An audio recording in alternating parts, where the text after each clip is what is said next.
Kırgızistan, atalarımızın kadim toprakları, meşhur Orta Asya'nın kalbi, 7 bağımsız Türk devletlerinden birisi. Manas destanının doğduğu, güler yüzlü insanların yaşadığı, Tanrı Dağları'nın nefes verdiği ülke. Bugünkü videomuzda ülke belgeselleri serimizden Kırgızistan'ın konuğu olacağız. İyi seyirler.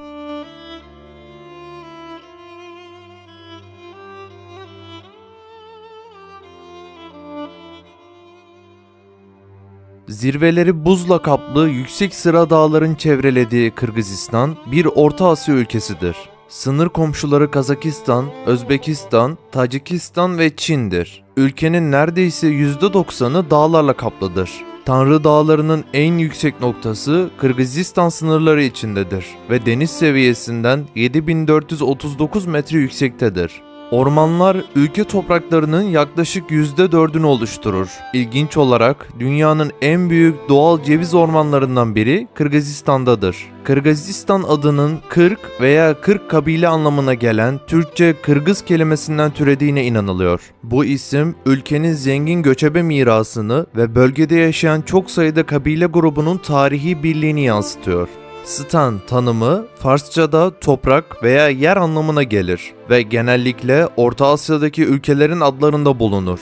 Bu nedenle Kırgızistan, ulusun çeşitli etnik ve kültürel dokusunu vurgulayan 40 kabile ülkesi anlamına gelir. Ülkenin 2 resmi dili vardır. Kırgızca ulusal ve devlet dili iken Rusça 2.600.000'e yakın kişi tarafından konuşulur. Kırgızistan'da en fazla konuşulan azınlık dillerinden bir diğeri Özbekçedir. Özbekçeyi ana dili olarak konuşanların sayısı 770.000'den fazladır. Almanca, İngilizce ve Fransızca ülkede en fazla konuşulan Avrupa dilleri arasında yer alıyor. Yüzyıllardır göçebe yaşayan Kırgızlar, Sovyetler Birliği zamanında yerleşik hayata geçmeye zorlanmışlar. Toplum mühendisliği birçok bölgede epey sonuç verse de Kırgızları tamamen göçebelikten ve geleneklerinden koparamamış. Ağır kışı köyde geçirip yazın yaylaya çıkma şeklinde yarı göçebe bir hayat benimsemişler. Bugün çağlar öncesinden gelen birçok örf ve adet de yaşatılmaya devam ediyor. Kırgızistan'da 3 büyük etnik grup var. Nüfusun %71'ini Türk bir halk olan Kırgızlar, %9'unu Ruslar ve %14,5'unu da Özbekler oluşturuyor.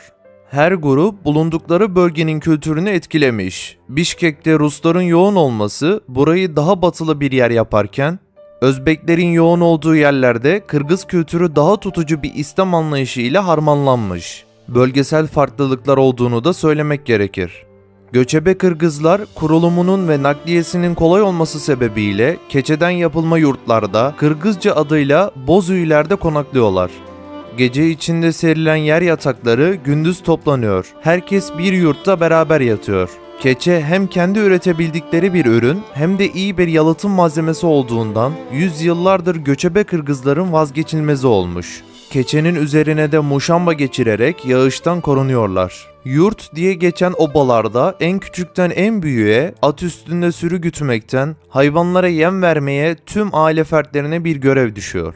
Haliyle de buradaki 4 yaşındaki bir çocuk şehirli akranlarına göre çok daha sorumluluk sahibi ve olgun oluyor. Mesela sabah 5'te kendi kendilerine kalkıp koyunlarla ilgileniyor, kimse söylemeden işlere yardım ediyorlar. Tüm ailenin bir yerden bir yere göç etmesi gerektiği zaman da yurtlar toplanıyor ve atların sırtlarına yükleniyor. Bulundukları yeri terk etmeden önce geleneksel anlamda gerçekleştirdikleri bazı ritüeller var. Mesela çadırdaki mandal deliklerinden eritilmiş tereyağı dökmek gibi. Bu ritüelin amacı da oradaki yerel ruhlara gelecek yıl kazasız belasız geri dönüşlerinin karşılığı olarak bir adak sunmakmış. Bunun dışında Kırgızların halıları da ünlü. Bu halılar da çadırlar gibi keçeden yapılıyor. Yine bahsettiğim gibi iyi bir izolasyon maddesi oldukları için. Her biri tek tek işlenen, desenleri ve modelleriyle son derece göz alıcı olan bu halılar, Kırgızların geleneksel yapısından birer parça. Bu halılarda en çok bıçak, antik silahlar, mızrak ve akarsu motiflerine rastlanıyor. 8 milyon hektar doğal mera alanı ile ülkede göçebe yaşamı benimsemiş Kırgızların temel ekonomik uğraşı haliyle hayvancılık. Bu nedenle de günlük hayatın büyük bir kısmı zaten hayvancılıkla ilgili işlerde geçiyor. Gündüz erkekler hayvanlarla ilgilenirken gece hayvanlarla ilgilenmek ise kadınlara ve genç kızlara bırakılıyor. Genel olarak koyun, keçi, sığır, at yetiştiriciliği, kümes hayvancılığı ve arıcılık yapılıyor. Bunlardan elde edilen sütten mandıracılık, kürkten kürkçülük gibi yan ekonomik faaliyetler de yürütülüyor. Göllerde ise tatlı su balıkçılığı var. Bir de kartallarla avlanmadan tazılarla avlanmaya geleneksel ve çok incelikli bir avcılık kültürleri var. Göçebelik ve hayvancılık hayatın iki değişmezi olunca göçebe düzende Kırgızların beslenmeleri de et ve süt ürünü üzerine kurulu oluyor. Sofralar çok sade. Kahvaltılar reçel, tereyağı, kımız ve ekmek şeklinde. Diğer öğünlerde et ve hamur işi ağırlıklı. Her şey ev yapımı ve doğal. Kırgız kültüründe at çok büyük yer taşıyor. Sırf at tasvir etmek için kullanılan kelimeler var. Mesela atların renklerini anlatmak için günlük hayatta kullanılan kelimeler yerine atlara özel renk isimleri kullanılıyor.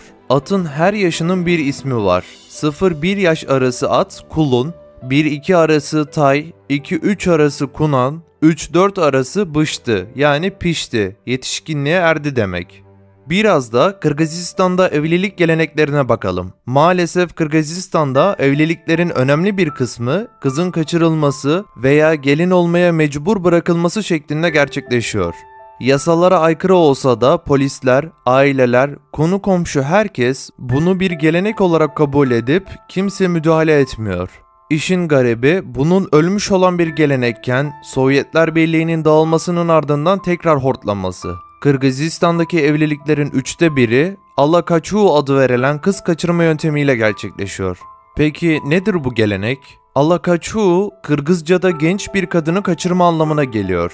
Evlenecek erkek, arkadaşlarının yardımıyla bir kızı zorla kaçırıp ailesinin ve akrabalarının olduğu bir eve götürüyor. Yapılacak olaylar tamamen önceden planlanıyor. Erkek tarafının kadınları, kızın başına evli kadınların taktığı beyaz bir örtü geçirmeye çalışıyor. İşlemi genelde ailenin en yaşlı ferdi gerçekleştiriyor. Bu esnada damadın ne kadar iyi biri olduğu anlatılıp kız ikna edilmeye çalışılıyor. Bu yoldan dönmek oldukça zor. Kaçırılan kız gerekirse gece boyunca tutuluyor. Kadınlar kaçırılan kızı ikna etmek amacıyla fiziksel güç kullanma yoluna da gidebiliyor. Olay bazen çok uç noktalara ulaşıp tecavüz boyutuna varabiliyor. Bu nedenle kaçırılan kişi artık saf bir kadın olamamanın utancıyla tehdit ediliyor. Beyaz örtü evliliği kabul etmek için bir işaret, aynı zamanda sembol. Kaçırılan kişi bu örtüyü taktığı andan itibaren artık evli biri sayılıyor. Kadınlar çoğu zaman kendisini kaçıran kişiyi tanımıyor. Bu olay birçok Kırgız tarafından normal karşılanıyor. Alakaçuu'nun anlaşmalı bir evlilik yöntemi olduğunu savunanların sayısı da az değil. Sovyetler döneminde azaltılan bu uygulama Kırgızistan'ın bağımsızlığından sonra tekrar yükselişe geçmiş. Kız kaçırma uygulamalarında ise maalesef çoğunlukla ceza uygulanmıyor. Kırgız göçebe kültüründe aile yapısı ciddi bir hiyerarşik yapıya sahip. Otoritenin kimde olduğu her daim belli. Dolayısıyla ataerkil bir hakimiyet söz konusu ve genellikle aynı hanede 3 nesil bir arada yaşıyor. Aksakal denilen ailenin yaşça büyük kişilerinin en büyük eşi de evdeki işlerden sorumlu en üst düzeydeki kişi kabul ediliyor. Özellikle aksakallar için akşam yemekleri çok önemli. Hatta hiyerarşilerini görebileceğimiz bir oturma düzenine bile sahipler. Mesela ailenin başı akşam yemeklerinde en onurlu kabul edilen yere otururken, erkek çocukları yaşlarına göre onun sağ tarafına, en büyük eşi sol tarafına ve gelinleri de kocalarının öncelik sırasına göre en büyük eşin yanına oturuyor. Ayrıca bu sıralamada aksakalın en genç eşi de yemek dağıtımını ve yönlendirmesini yapıyor. Ayrıca Kırgızlar için kabileler ve klanlar büyük role sahip. Çünkü onlar günlük yaşamda koruma ve destek rollerini üstlenen temeli sağlıyorlar. Örnek verecek olursak, zengin ailelerin yoksul akrabalarına yardım amaçlı hayvancılık yapması bekleniyor ki bu şekilde geçimleri sağlanabilsin, düğün yapabilsinler gibi. Kısacası geleneksel bir Kırgız ailesi ihtiyaç duydukları her şeyi kendilerinin, aile bireylerinin birleşerek oluşturduğu ve ürettiği minimal düzeyde bir hayat yaşıyorlar. Kırgızlar için çocuklar oldukça önemli çünkü onlar için genç nesil sahip olunan kültürün ve değerlerin devam ettiricisi niteliğinde. Halklarının ölümsüzlüğünün simgesi olarak çocukları görüyorlar. Bu yüzden hamile kadınlar çocuğunu doğurana kadar toplum içinde özel bir statüye sahip olmuş oluyor. Yapılacak günlük işlerdeki her türlü ağır ve yorucu işten uzak tutuluyor. Köyden tek başına çıkması yasaklanarak kötü ruhlardan korunması için büyüler ve muskalar yapılıyor. İnanışlarına göre kötü ruhların yaşadıkları çadırdan uzak durması için çadırda sürekli ateş yakıp hamile kadının üstüne muskalar asıp yattığı yere içi dolu silahlar asıyorlar. Bütün bunlardan anlayacağınız gibi bebek onlar için baya önemli. Doğduğunda da gelenekleri gereğince bebeğe ilk yemeği olarak eritilmiş inek yağı içirilip ilk giysisi saygın ve yaşlı bir adamın gömleğinden ve çok çocuk doğurmuş bir kadının iç çamaşırından dikilir. Bunlar da bebeğin sağlıklı, uzun ve mutlu bir hayat yaşaması inancıyla yapılıyormuş.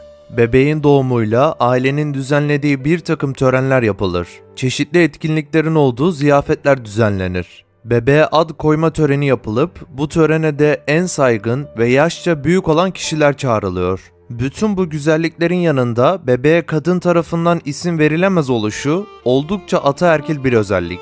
Bunu ancak aksakallar ve bebeği ilk gören kişiler yapabiliyormuş. Hatta ad koyma o kadar önemli bir durum ki onlar için bebeğe isim verirken adın ona uygun olması için önce bebeği bayağı bir inceliyorlarmış. Her şeyde tören var, bebeği yatırırken yok mu? Tabii ki ona da var.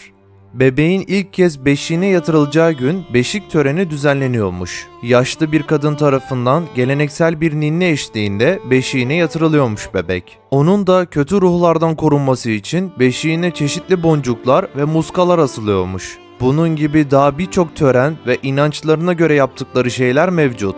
Bununla birlikte hepimizin bildiği beşik kertmesi olayı Kırgız kültüründe oldukça yaygın durumda. Daha doğmamış bebekleri veya küçük çocukları beşik kertmesi yaparak aileler dünür oluyor. Sonra törenler yapılarak sonsuza kadar akraba olacaklarına sözler veriyorlar.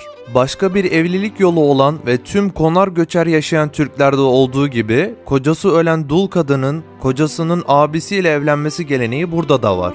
Çünkü yine onlara göre aile göçebe bir hayat yaşadığından, kadının yalnız yaşaması, işlerin zorluğundan, yaşam şartlarının gerekliliğinden gibi sebeplerle imkansız. Hele ki çocukları da varsa. Kırgız halkı konuksever ve saygılı olmalarıyla tanınır. Kırgızistan'da insanlar yaşça büyük olanlara siz diye hitap eder. Toplu taşıma araçlarında kalkıp yer verir ve onları sofrada baş köşeye oturturlar. Genelde ailelerin en az 3 çocuğu vardır. En küçük oğul evlendikten sonra bile anne babasıyla kalır ve yaşlandıklarında onlara bakar.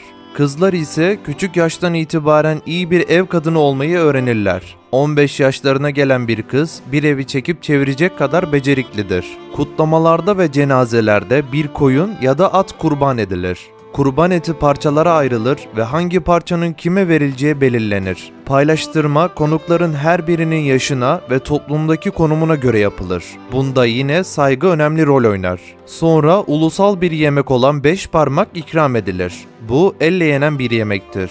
Bu ülkenin en ünlü içeceği ise kımızdır. Fermente at sütünden yapılan bu geleneksel içecek, Kırgız kültürünün ayrılmaz bir parçasıdır. Özel günlerde ve kutlamalarda, özellikle kısrakların emzirdiği yaz aylarında yaygın olarak tüketilir. Resmi olmayan rakamlara göre Kırgızistan nüfusu 6.735.347 kişidir. Yıllık nüfus artış oranı %1.69'dur. Ülkede ortalama yaşam süresi 71 yıl iken okur-yazarlık oranı %98'dir. Kırgızistan topraklarının yaklaşık %80'i dağlarla kaplıdır ve bu da ona Orta Asya'nın İsviçre'si lakabını kazandırmaktadır.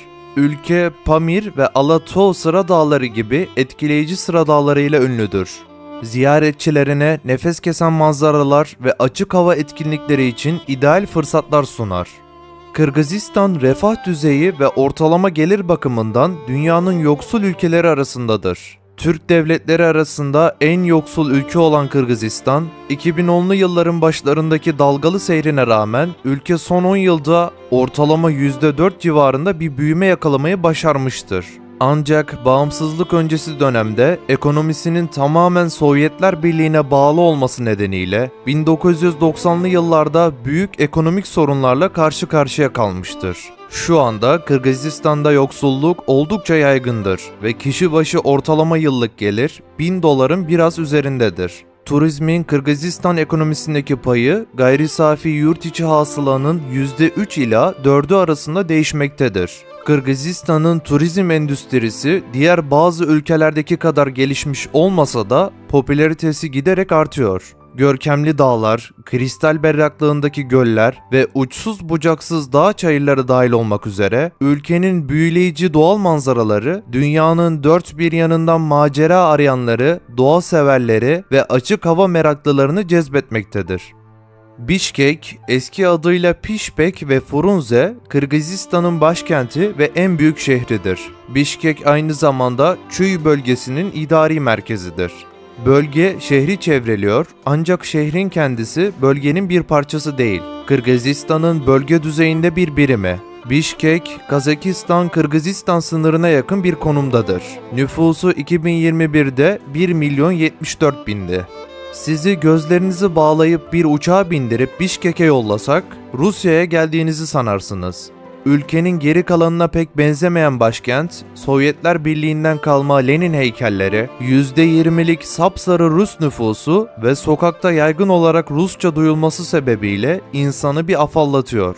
Hatta Rusya ile ilişkiler ve kültür o kadar iç içe geçmiş ki şehirde bir Putin barı bile var. Şehir planlaması ile de Orta Asya ülkesinden çok Avrupa'yı çağrıştırıyor. Ruslar şehirde kalıcı izler bırakmışlar. Kırgızlar ise o dönemlerin hafızalardan hiç çıkmaması gerektiğine karar verdiklerinden oraklardan duvar resimlerine ve heykellerine kadar her şeyi muhafaza etmişler.